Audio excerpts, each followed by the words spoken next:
Welcome to the Golden State Media Concepts Sex Podcast, a show that examines all aspects of sexuality, from physical to emotional to spiritual. Join our hosts as they discuss age-old questions, common misconceptions, and the latest topics surrounding sex. They'll tackle topics about sexuality from the complicated to the hilarious and everything in between.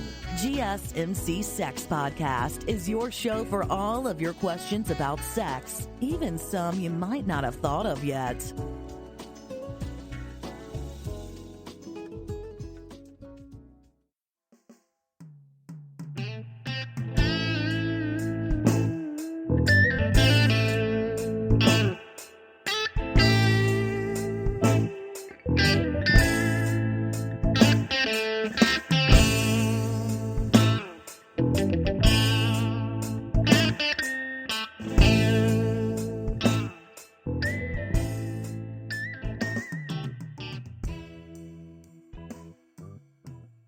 Thank you for tuning into the GSMC Sex Podcast, brought to you by the GSMC Podcast Network. I am your host, Andra, where the topic about sex is from the point of view of an older woman.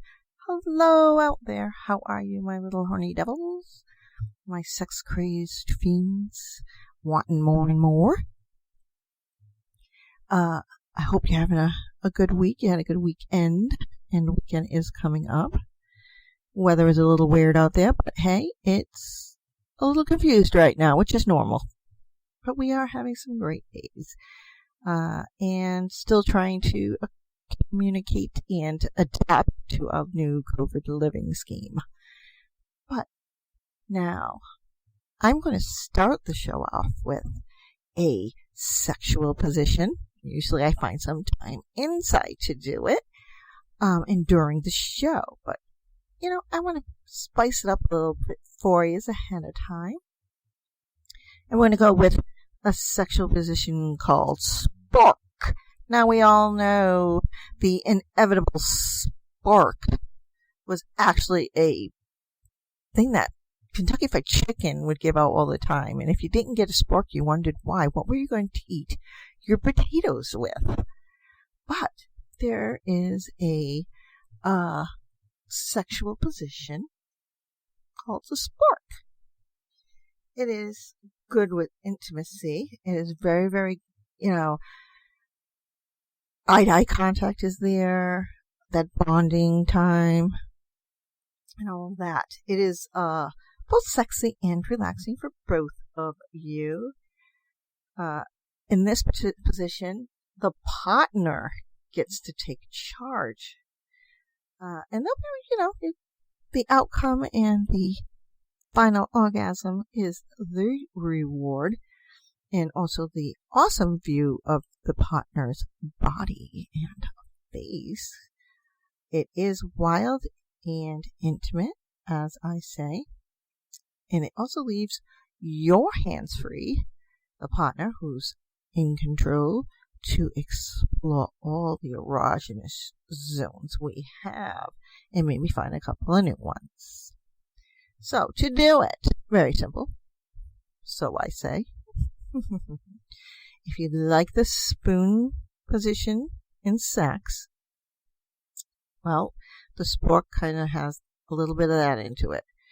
Instead of lying on your side, you and your partner lying on your sides, both of you are flat on your back. Okay? Well, at least one of you is. The one who is on the receiving end is flat on their back. And this is while your the partner positions their body at a 90-degree angle in between the partner's legs. And gets a little groove on going there. Moving and shaking and wiggling. And you're in total control. Touching, hands are free, can do what you want, which is really, really good. So, with that being said, we're going to move on to our topic of today, which is, although, before we get into that, I know I did, sexual sexuality of animals, who was more sexual, and some freaky penis, doning serious peonage in the animal world. Talked about the crazy little habits about the dolphin and the bonobos and all of that good stuff. But in the process, I hope some of you did look up their sexual habits on YouTube and watched, because that will be quite an interesting thing, which I'm assured some people would probably want to try some things, but you're a little under-endowed compared to like the leopard snail, so they're a little freaky. But there was, a couple that there was one thing that I'm going to give now before we get into another topic is, animals in general are kinky. The human being, Homo sapien species, is very, very kinky and can be quite out there. But animals don't have the restrictions that us as human beings do. So they're basically, they go about their own thing, and kinkier the better, I would presume. And we don't stop them because this is natural for them. It's unnatural for us as humans, but it's natural for the animal in the animal kingdom. I mean, we have, leather cuffs, ropes, candle wax, edible underwear. There are so many things that you can find out there, and more things that they are coming up with. But there is other things that as actual animals do in the wild that is really, really kinky. And the first thing we're going to talk about is a sip of giraffe urine. Now, probably sounds gross to most people out there. However, not for nothing, if I'm not mistaken, there is a therapy that has to do that some people, not all women, but mainly the majority is women, where they drink their own first pee of the morning, is supposed to make your face and your skin beautiful, and you kind of sort of go in reverse with aging. Don't know how well it is, if it works or it doesn't work, but it is there. You also know that the yellow shower, the golden shower, whatever, is part of a sexual ritual. But when it comes to giraffe, they spend, obviously, the majority of their time munching on leaves. It's what they do. I mean, we always sit there, they can get to the highest part of the tree than we can. So we're always jealous in that aspect. So now the male giraffe is called the bull. And it's it visits one male would visit various herds, and then generally seek out a female, which is called a cow. Okay, so now comes across that giraffe finds a cow, female giraffe. He likes. I can work with that. He just goes in there. There's no hesitation, no like we do chocolates, movies, flowers, or whatever. He just goes right up to the female. This is their ritual, and it's very, very kinky. And where they lean over and gently nuzzle her rear, the cow's rear. Now, the reason for them doing this is the bull, the male giraffe, is trying to catch the cow, the female giraffe's urine. And he needs to sip the urine. And she has to, she must produce this stream of urine. And this is, obviously, if he's going to catch any in his mouth and savor it, that's the whole idea. He can, by doing so, he can detect various chemical indicators in her urine. And this actually indicates whether she's prepared to mate or not. So this is how they figure out if the female giraffe is in heat and ready to get down and dirty. And if he doesn't have this, he goes on. But if he does find that she is ready to mate, well, it is all in the urine, and he'll go to town. Now, we're going to move on to the hippos. Flying feces. Yeah, they take body part excrements to the next level. You know, they consider the giraffe, when comparing it to the hippo, an amateur in this because obviously the hippos go a little bit further. They don't think, it's funny because you're thinking feces and then throwing it. And now a hippopotamus is not a small animal. And for the most part, people are getting killed each year by hippos than by sharks, believe it or not. Very, very sad. But they are just basically trying to exist. But they are very fast in the water.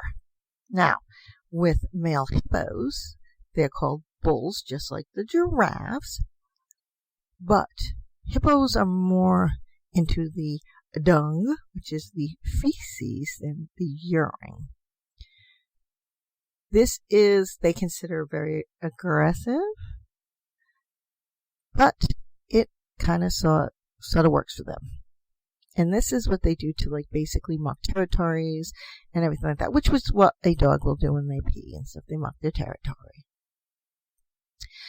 Hippos will leave a very large pile of feces on the banks of the rivers and ponds to which they swim in. And as they do deposit this feces or any excrement, they use their tiny tails as tennis rackets, believe it or not, and shooting bits of poo off in every direction. And they can basically fly this stuff for a good 2 meters away. So they're very impressive when it comes to flying feces. Now, they're not the only ones that, engage in this practice, especially when they're on a territorial prowl. The females they're not really entirely passive. If a female hippo is interested, she turns around, raises her rear out of the water, and presents him with a oh my goodness, and dung shower of her own. So she basically shoots feces at him as well. They also use their tails to spread it around, the stinky love, as they call it, which is pretty funny. And this is their mating ritual. And like researchers have named it submissive defecation, which is quite interesting within itself.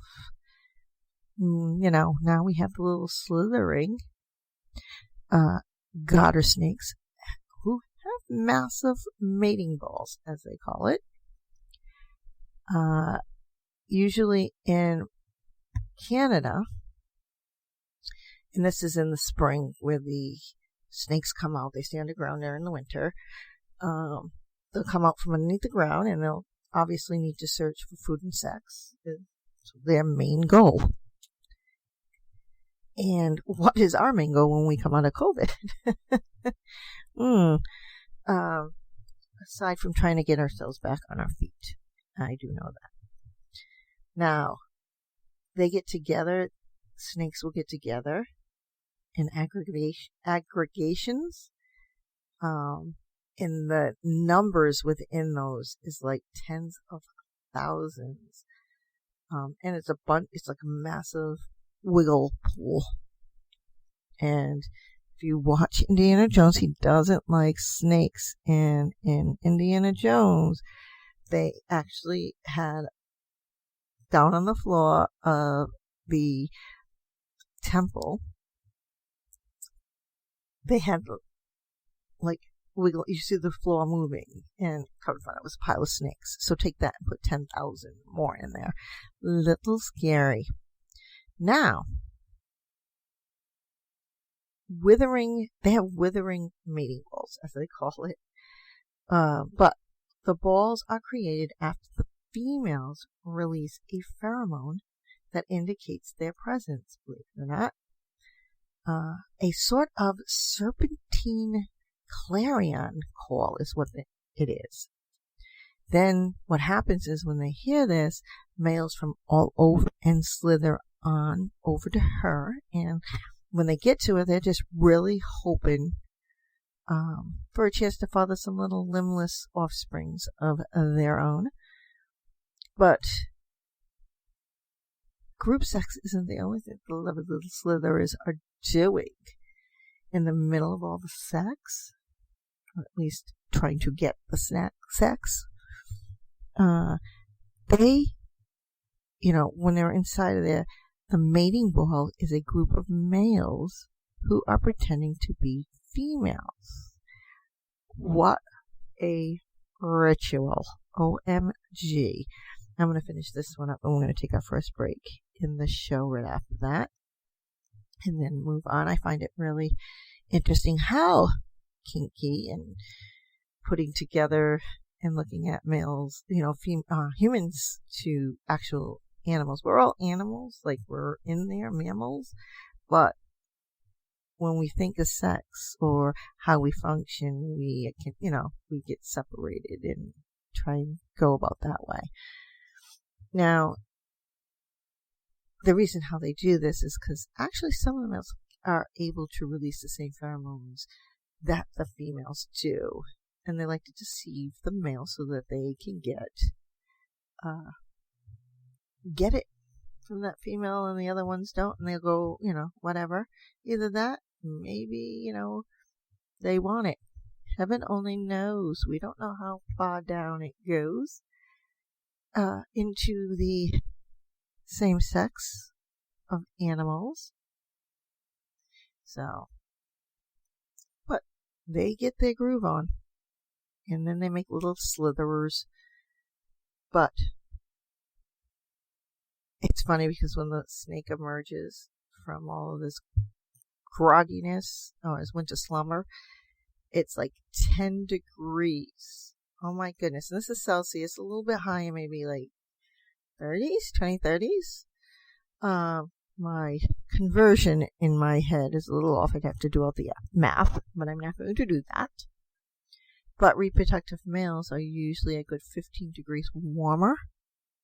So that kind of sort of helps them, because by pretending to be female, the mimic could simply be trying to warm up, aside from, really trying to ward off any other males coming in on their turf. Heaven only knows. They do have different ways of thinking. And on that note, we are going to take our first break in the day, or in the show, shall I say. And so go get a drink, go get a snack. When I come back, we'll continue on with a topic of my choice. I'll let you know then. Because I just wanted to give a little bit of kinky animal sex out there, because it might be something you want to try out. When we're talking about, you might want to think about it first. Really, really think about it, because our feces and urine totally different than the animal world to some extent, So, on that note, please get a drink, get a snack, come back, get relaxed, and I will meet you back here for more Sex Talk with Andra.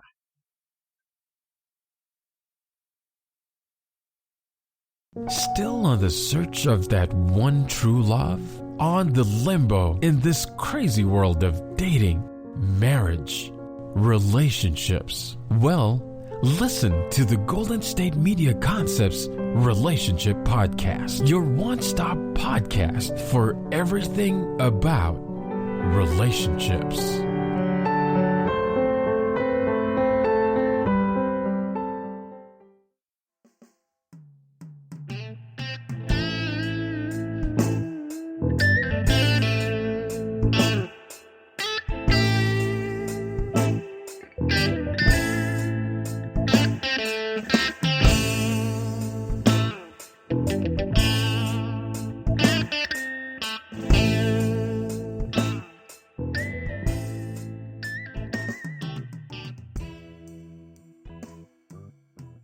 Thank you for tuning into the GSMC Sex Podcast, brought to you by the GSMC Podcast Network.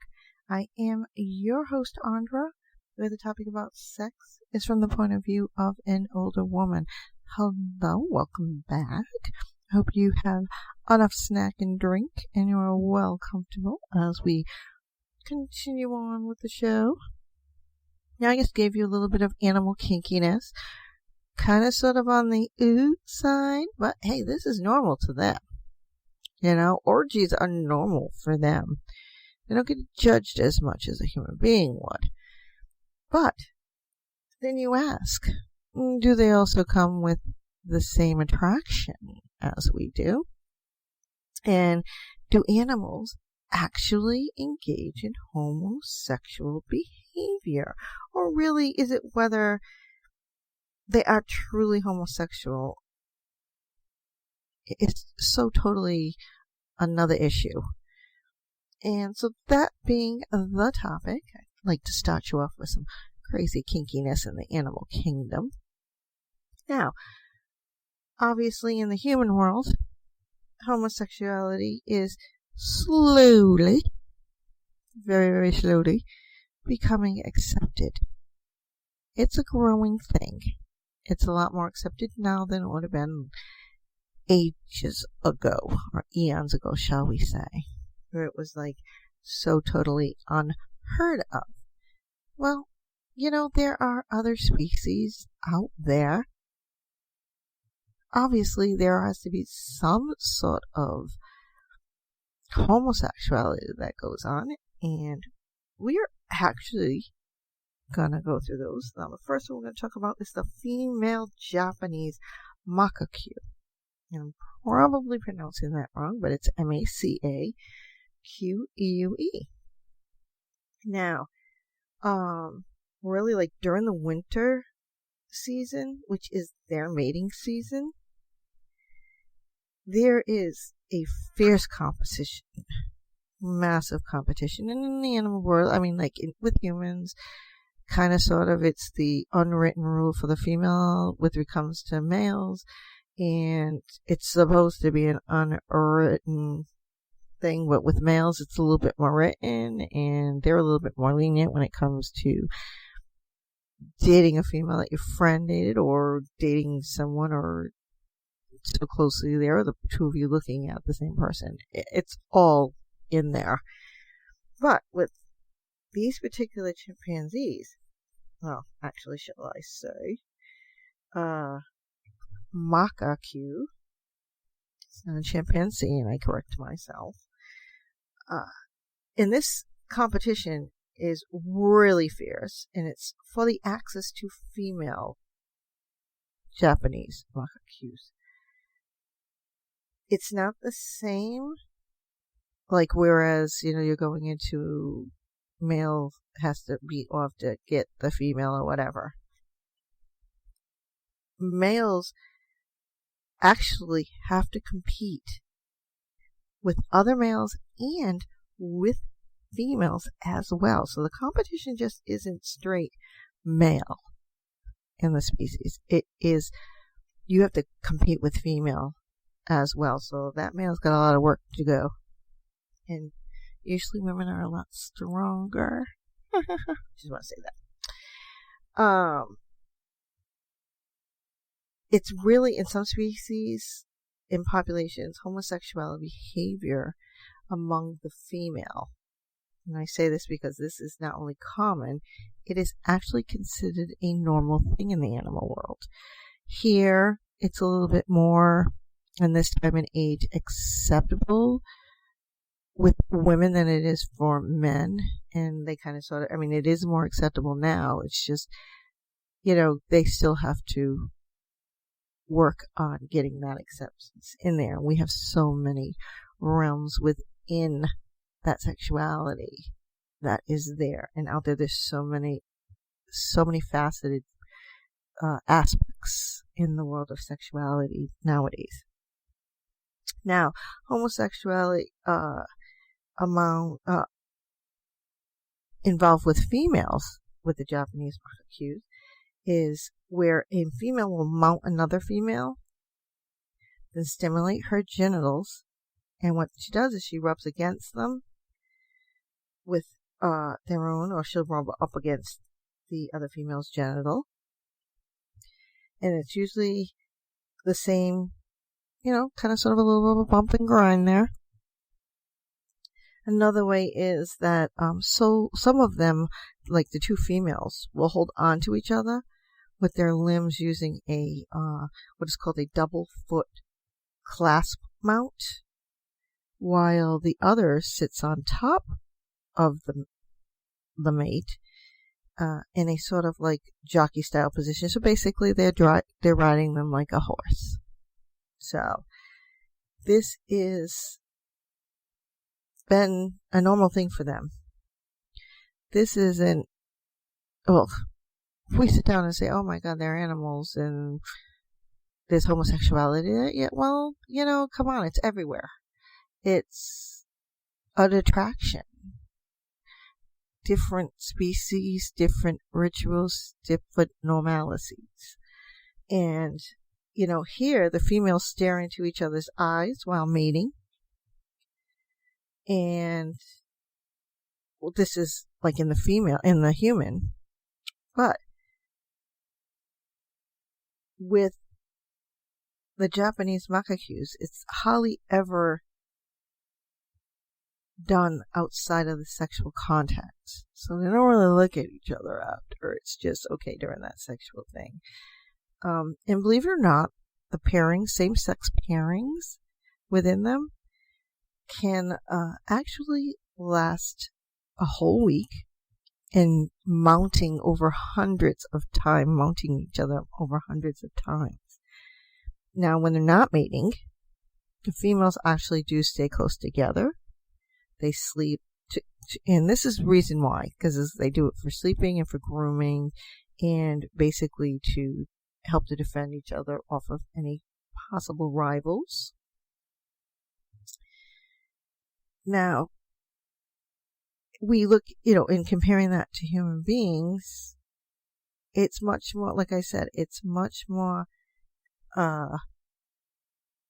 now targeted and given a name.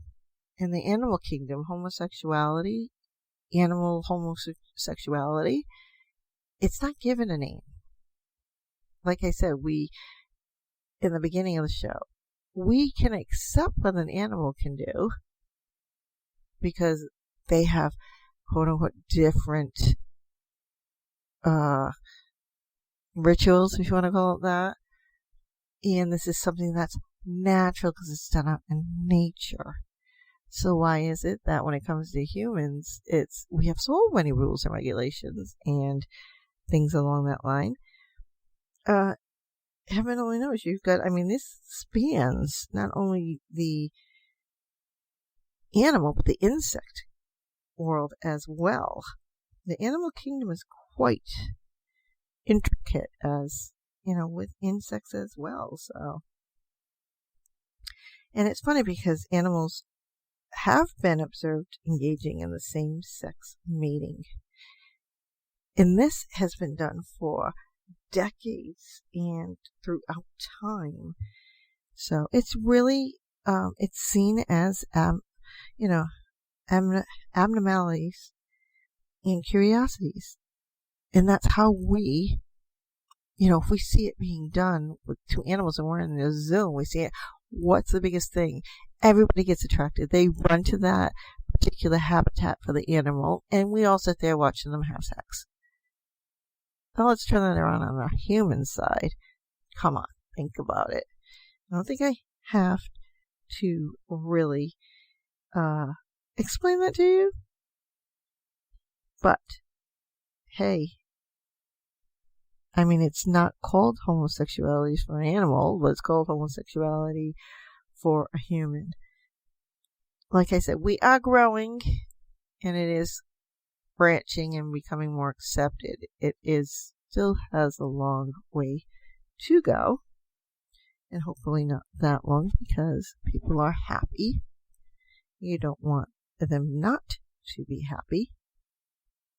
So there's a lot of species and females that look a lot alike, and having that same sex ritual doesn't seem very uncommon to those particular species.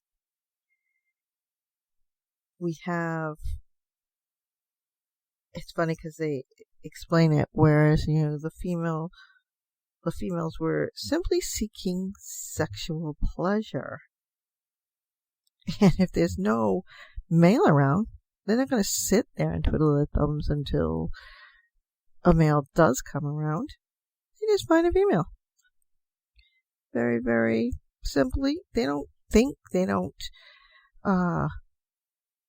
decide and sit there and wonder if they're going to be judged or not. Animal just goes out there and does it.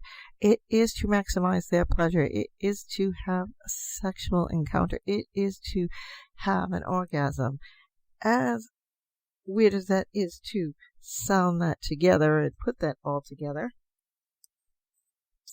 I mean, these monkeys, it's not even monkeys. If they're a form, or they're in the same family, shall I say, but most people, if they see the pictures, and the best way to explain it would be as that. But don't sit and use, that particular thing. I'm just putting it out there so that everybody knows. And you get a more visual of it. But do look it up. Please look at the sexual habits of other animals and things out there. It's not an unknown thing, and they don't sit there and think about it like we do. So now with the red flower beetles we have, the male fruit flies, in their first 30 minutes of life, they will try to copulate with any other fly. It could be male, it could be female. And they then, as they get older, they then figure out how to recognize the smell of virgin females and put their focus more into the female. So in the beginning, basically, they have a little bit of homosexuality in there because they don't know. They have to learn. So the red flower beetles will actually just have sexual relations with same sex and the opposite sex until they begin to tell the difference, because then they can actually focus on that particular opposite sex. So do you say that, oh, well, they're homos and they changed? No, this is normal. And they're using homosexual behavior as a roundabout way to fertilize more and more females in the group. It is a trial and error approach within red flowered beetles, because they are in their beginning life stages and they have to basically learn. Obviously, in the wild, these flies have different habitats and different pheromone smells. I mean, who's to say? We did look at the snake where the male snakes could actually give off that female pheromone and totally confuse other male snakes. They have this. And you need to understand, even in the humans, which I'm assured you all do know, there is some level of maleness in a female, and there's some level of femaleness in a male. Women do have testosterone in them, and male has, we call it their female side. It kind of sort of balances out our bodies in a sense, because when we are becoming into fruition, when we are, your mother's getting impregnated and the sperm goes into the egg, you kind of sort of have both until it actually decides which chromosomes, the X or the Y's, is going to determine if the baby is male or female. So you're going to get estrogen in a man. Oh my goodness! Don't worry about it.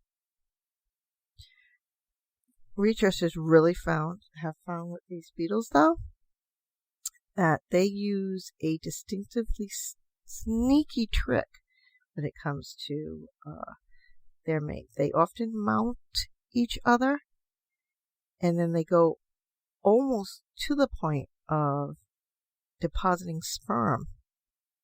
Now, if the male carrying the sperm mates with a female later, the sperm might get transferred.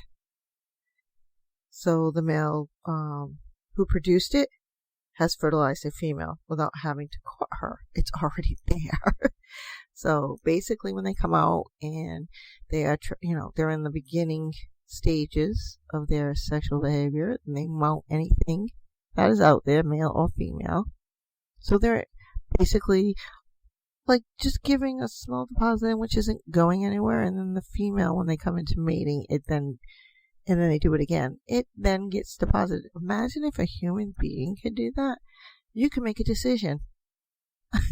I'm like, who, if you really actually want a baby with this person or not, if you want to procreate with this woman or not, or with this man, heaven only knows what could be done in the human world with this.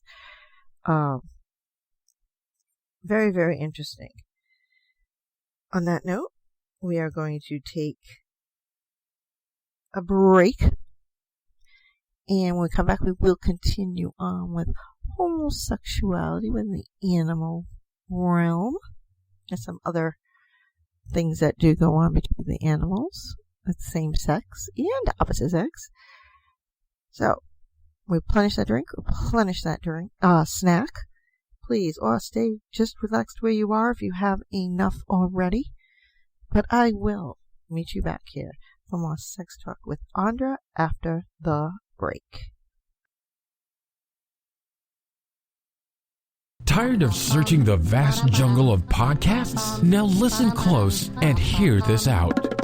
There's a podcast network that covers just about everything that you've been searching. Hey! The Golden State Media Concepts Podcast Network is here. Nothing less than a podcast bliss with endless hours of podcast coverage. From news, sports, music, fashion, cooking, entertainment, fantasy, football, and so much more. So stop lurking around and go straight out to the Golden State Media Concepts Podcast Network. Guaranteed to fill that podcast itch. Whatever it may be. Visit us at www.gsmcpodcast.com. Follow us on Facebook and Twitter, and download us on iTunes, SoundCloud, and Google Play.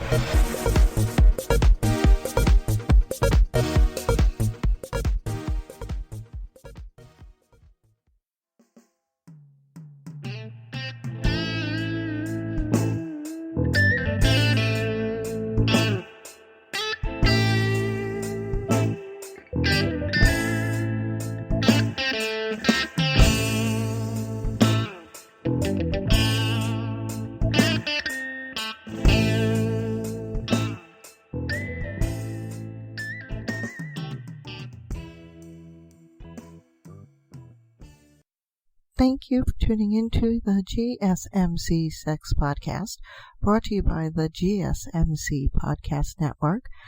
I am your host, Andra, where the topic about sex is from the point of view of an older woman. Hello, and today's topic still is animal homosexuality, or homosexuality between our animal friends on our counterparts.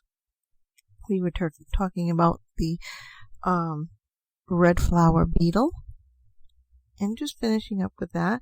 The male in there will go out and, kind of sort of mate with both sexes because they're learning on to differentiate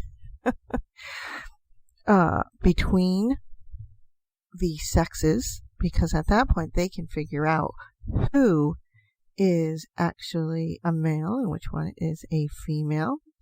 And by doing so, they only inject their sperm. It doesn't fertilize or anything. So when they do figure that part out and they get back to that female and they do mate, then that's when the sperm will fertilize everything. And it's really weird because no courting involved. They're all set, This, in both cases of the red flower beetle, the males are using homosexual behaviors as the roundabout way to, fertilize more females. A lot of little red flower beetles. So, remember, these particular behaviors by these insects is actually favored by evolution. And I have spoken a little on that. It is also clear, though, that fruit flies and flower beetles are a long, long way from actual straight up homosexuality. Moving right along to a winged friend, Lysanne Albatrossi. And they even look like seagulls, giant seagulls, to be honestly truthful with you. They actually mate for life, which is normal for them.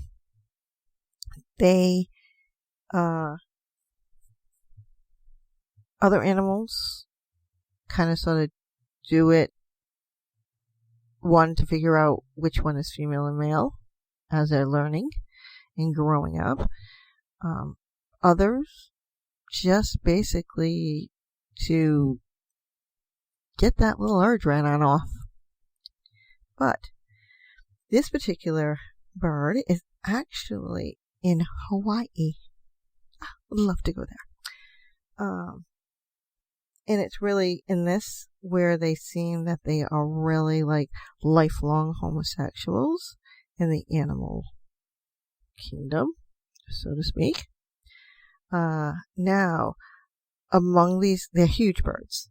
Like I said, they look like giant seagulls. Their pairs are usually married for life, so if they mate with another bird, they are together. And it has to do, even if they raise their little chickies together and everything. They do everything together. They stay together. Now, 31% of these pairings are made up of two unrelated females. So they are rearing some chickies there. These chickies are fathered by males. They've already are committed pair, but they sneak matings with one or both of the female birdies. So he's having a little fun there because he's got his taste of two and he's going to have children by two. He's building his own harem.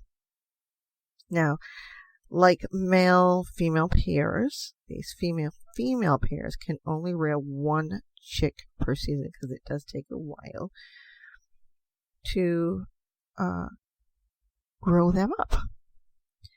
Same-sex coupling is a response, believe it or not, in this to a shortage of males in their species.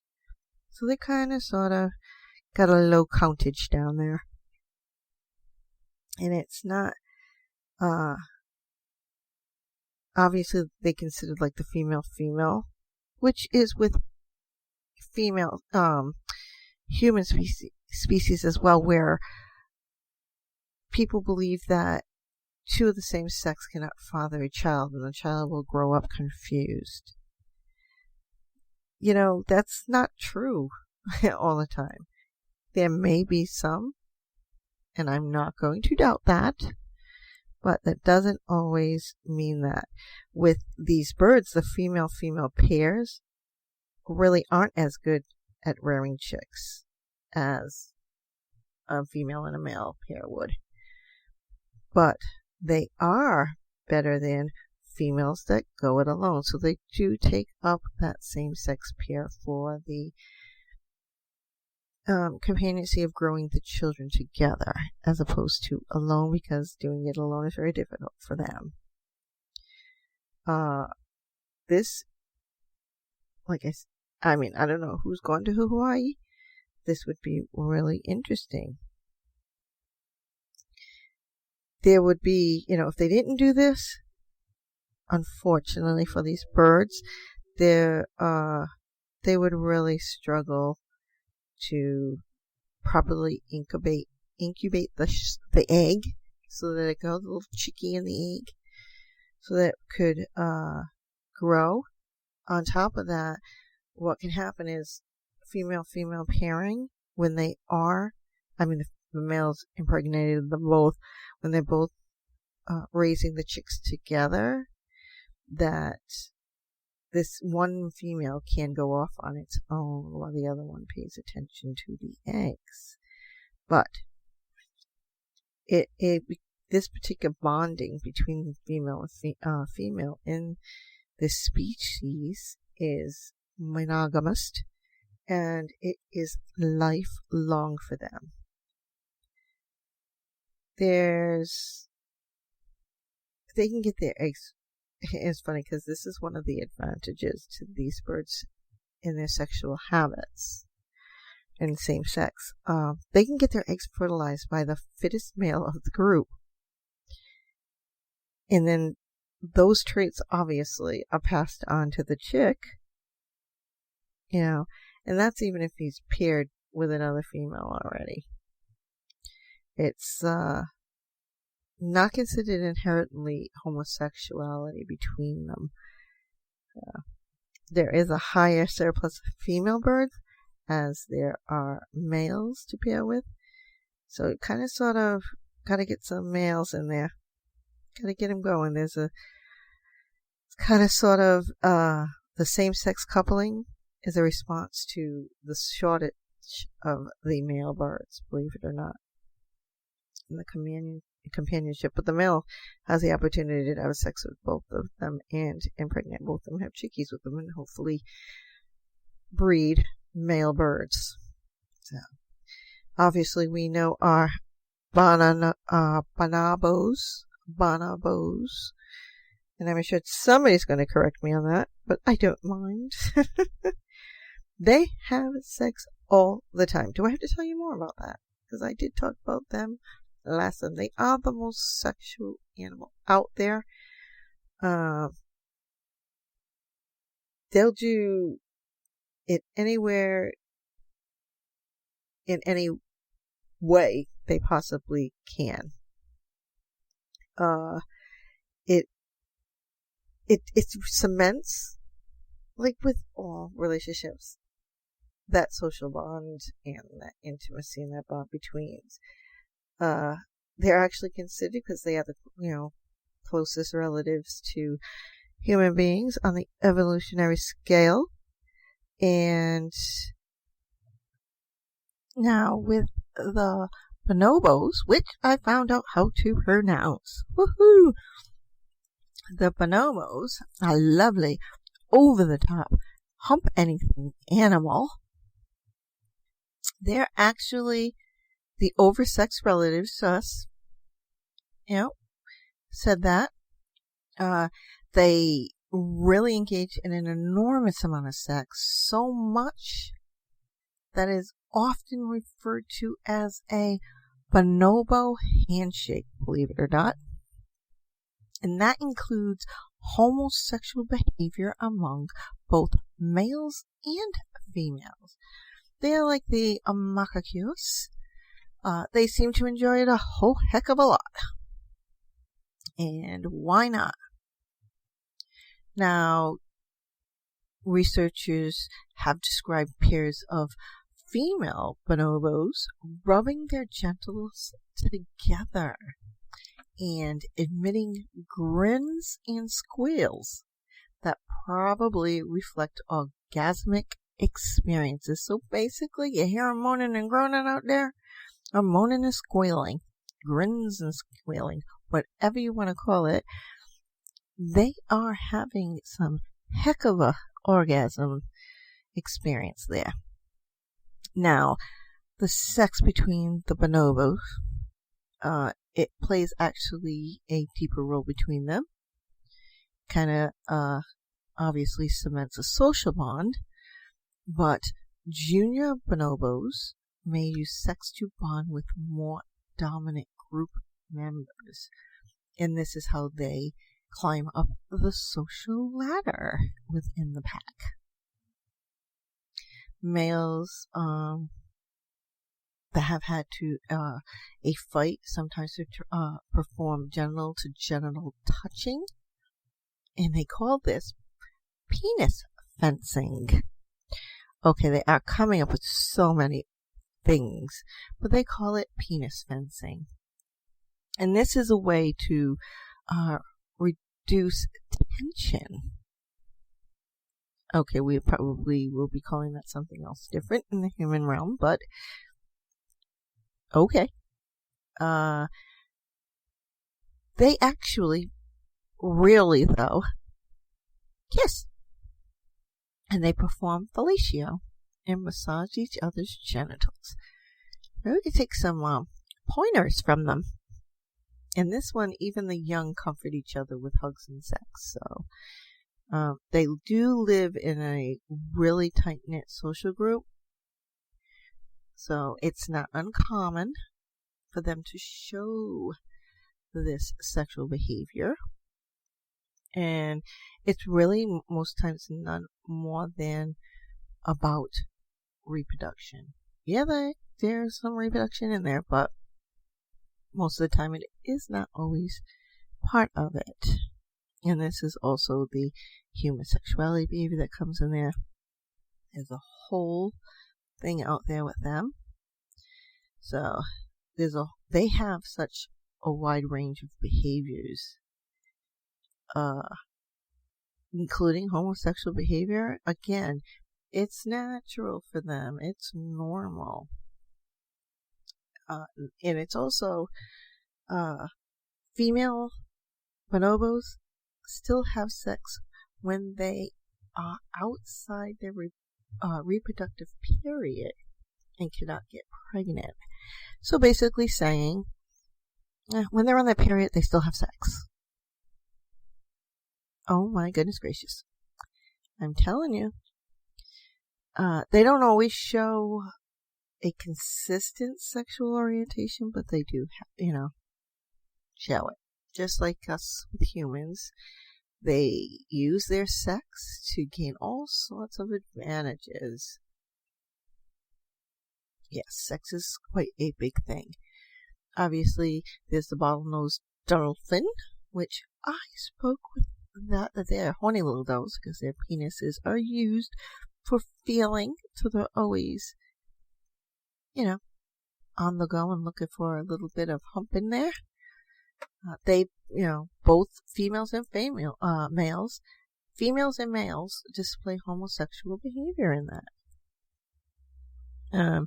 This helps members of the group form strong social bonds. Also, if this is a social bonding, things that we take as humans somewhat for granted and put labels on them.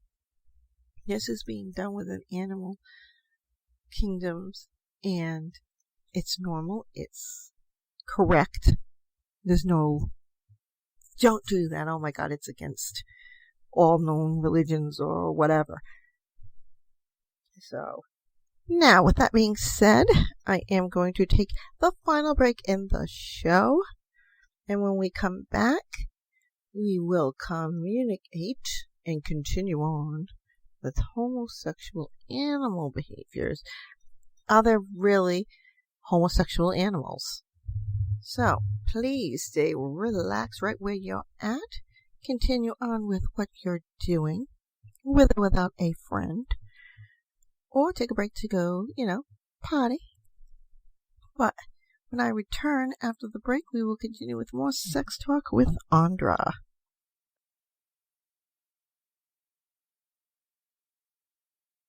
Are you tired of the same old news? Are you sick of the seemingly endless political spin and negativity? The GSMC America's Still Beautiful podcast is a weekly news podcast covering all the top positive and uplifting news stories. We cover stories that will inspire, uplift, and remind you of the good in the world. Tune into the Golden State Media Concepts America's Still Beautiful podcast to get all the great and positive news stories of today. Download the GSMC America's Still Beautiful podcast on iTunes, Stitcher, SoundCloud, Google Play, or anywhere you find podcasts. Just type GSMC in the search bar.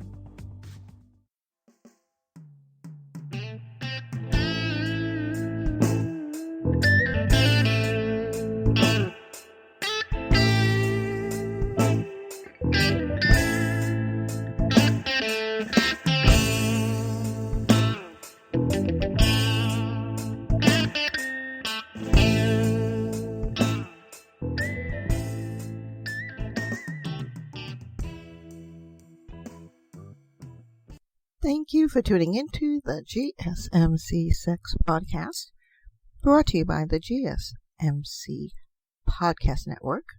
I am your host, Andra, where the topic about sex is from the point of view of an older woman. Welcome back to the final segment in the show where our topic is homosexuality. Is there any in the animal world? Well, yeah, they don't look at it like that. They're not as judgmental as we are. It is considered a normal process. It's something that is done there. There are those species that might be best described as bisexual, like the Japanese macaques and the fruit flies, because they can switch easily between the same sex and opposite sex behaviors. They really don't show a consistent sexual orientation. But then you have our lovely bonobos, who are the sexually, and I won't even say frustrated because they can get sex when they want it, very sexually active. Same-sex preference and all of that, which is normal for them, So we move along. Another thing, or another animal that is, of course, kind of sort of have a bit of homosexuality in it, if you want to call it that, amongst animals, is the domestic sheep, believe it or not. In flocks of sheep, up to 80% of the males prefer other males, even when fertile females are around them, believe it or not. There was a study done with researchers that found that their brains were slightly different. Hey, our brains are all different anyway. They have, it's that hypothalamus part of the brain, which is known to control the release of sex hormones. It was found to be smaller in the homosexual males than in the heterosexual males. So believe it or not, they are doing studies on animals to figure this out and compare it to us as humans. Now there's, in this study as well, the scientist who did it, he was a neuroscientist, and this was in the 90s, early 90s, believe it or not. He described a similar difference in brain structure between gay and straight men, which is on the human side. Didn't make you any smarter or whatever, but they did find that there was a difference between them. How could this, then it went on to figure out how this preference could be passed on to the offspring. And they went through all of that. Now, they believe, it seems to be different, shall we say, from like all the other cases of that homosexual behavior in animals that we talked about. It's different because it's hard to see how it could really possibly benefit the males in the flock. And then also, because males don't reproduce. Okay, that probably started a whole different way of looking of today's society, which is right, and I'm just speaking in terms of this topic. So now they found, like, really in short, that it probably does not benefit the homosexual males themselves, but it might benefit their relatives, believe it or not, who possibly will have the gene passed down to them. So, and that's a way of looking at it. Genes have these strange way of just changing us from the inside out. Believe it or not. Now, with that gene to be passed down to, within the offspring of these sheep, that would make some human homosexuals would have to have another useful effect in, other sheep. These genes would have to be in there doing something in order for it to actually get passed along. And this whole thing with regards to this scientific research on homosexual behaviors of male sheep and the brain and the male, the human brain and everything. What it does sometimes, it's really weird because this also suggested that the same sex that promotes homosexual behavior in male sheep could also make females more fertile or increase their desire to the mate that they were seeking. Interesting enough. The female siblings of the homosexual sheep could even produce more offspring than average because they are so backed up. Now, if, these genes were found to have that beneficial effect in females, it basically outweighs the effect in males. And then the gene is going to continue to be persistent in being passed down. Hey, what are you going to say? It's who you like, who you love. Now, they did find that, male sheep do show lifelong homosexual preferences. And this has only been in domesticated sheep, though. It's a little weird. It's not clear whether the same thing happens in wild sheep, but definitely in domesticated sheep. So what the heck are we doing to them? I don't know. Might be in the food we're feeding them. Another reason might be because domesticated sheep have been, carefully bred by farmers. And this is so that they can produce females that reproduce as often as possible. And this is believed to have given the rise of homosexuality amongst the males. I don't know. It's possible. When comparing it to the bonobos, that's not the same. They just engage with sex with either. They're really horny. They're really sexual. A lot of all this homosexuality behavior they found does not challenge Darwin's ideas. Interesting enough, huh? One of the big scientists out there. And this is like his theory of natural selection. Now, gotta kind of sort of put that into perspective. But you can get a science lesson later on. So, I mean, come on.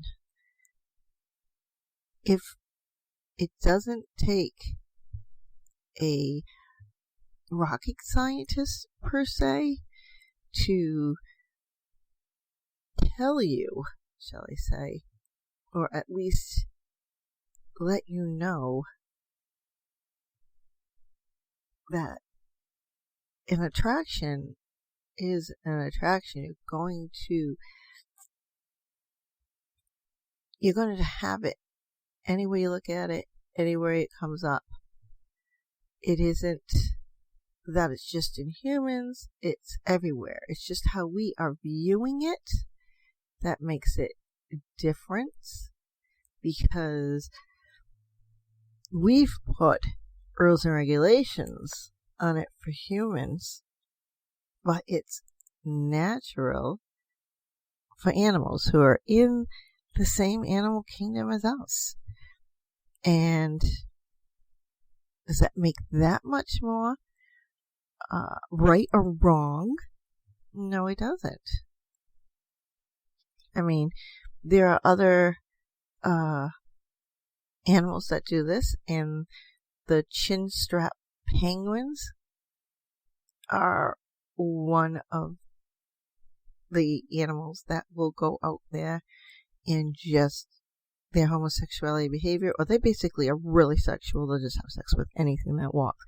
Even a seal. That's how bad they are. So does homosexuality come within that? Are we putting a label on that? There's actually a book out there by this researcher named Bruce Bagemi. I cannot pronounce his name, but I will spell it for you. Bagemmihl. And the name of it is Biological Exuberance, Animal Homosexuality, and Natural Diversity. Might be something to look at and read and learn. I'm sure it would be a great coffee table book for someone's home or something that you're going to have out there completely. This is all about that same-sex sexual behavior amongst animals. And this was in the 90s due to observers' bias caused by the social attitude towards non-heterosexual people. So basically, those who didn't agree with homosexuality, and that it is a taboo in the human race, that, with animals, like I said, as long as they're doing it, it's normal for them. For us, because we put so much stock into procreation, and why do you get with someone to continue the procreation? Animals do the same thing. They just kind of do it differently than we do. And get to the same results. And then we'll turn around and we'll say that they do it a lot, or they have a ton of kids and they're always at it. Shall I say offsprings, not kids, offsprings. And that is quite true. But we, as human beings, work differently. And should we, should we be explaining away, animal homosexuality? Or should, especially with humans, just finally sit back and say, this is a natural thing. It's in the animal world. We are animals. And we, can relate. I mean, there was a scientific study out there that researched that found the brain of two different males. The one that was homosexual tendencies or was homosexual had a smaller brain than one that was heterosexual. So now we're going down to science, and it's becoming a problem. It's an ailment. Is that how we're going to sign this away now? Well, in the animal kingdom, we just sit there and we look and we laugh. Because in some way or another, I'm assured some people are jealous that they're getting their groove on way more than they are. So, let's, not be so judgmental anymore. It is a natural thing out in the animal world. It is a way of distinguishing between the female and the male for later on in life. And then there's just the overly sexual animal that needs to just hump anything in sight. Yes, human beings are along that lines from time to time. More times than we know, but hey, there are so many things out there that we could be looking at. I mean, we have, we breed domesticated sheep for their wool, for their fur, their wool, so we can make yarn and stuff. But then, most of the times farmers are, doing that little bit of, and I know with horses, because a horse can't do it on their own, but somehow they have to do it out in the wild because there's no farmers out there. But they kind of help them have sex. So you kind of sort of, to breed that stallion. But only knows. We all have different views on homosexuality. Unfortunately, the human race actually puts particulars. It's taboo. They put restrictions on it. But there are so many animals out there that practice in it, and it's just explained away as, oh, that's so cute, that's normal. Stop being so judgmental. On that note, unfortunately, we're to the end of the show, but you can look up any of these animals and their mating rituals and find out some new ways for you. Who's to say? If you're going to do it like the animals, look them up. On that note, please do practice safe sex, if not for yourself, for your partner, and vice versa. If you are going to try anything new in the sexual realm that requires some serious difficulty or something where it can make some of your partner feel uncomfortable, please do educate, communicate, and consent. Get consent on both ends. With that being said, thank you for tuning into the GSMC Sex Podcast, which was brought to you by the GSMC Podcast Network. Please, I ask that you hit the subscribe button and leave 5 stars and a very good comment. Thank you very much. And that only helps me, by the way. It helps the GSMC Podcast Network on knowing what to bring to you and what you want to hear. With that, I would also ask that you seek us out on Facebook, Twitter, and Instagram, because we are there. And also hit the little thumbs up, like button, or the little heart, and leave a comment on what you would like to hear. So, again, thank you very much for tuning in to today's show. And have an awesome sex night, day, week, year, month. But until next time, bye-bye for now.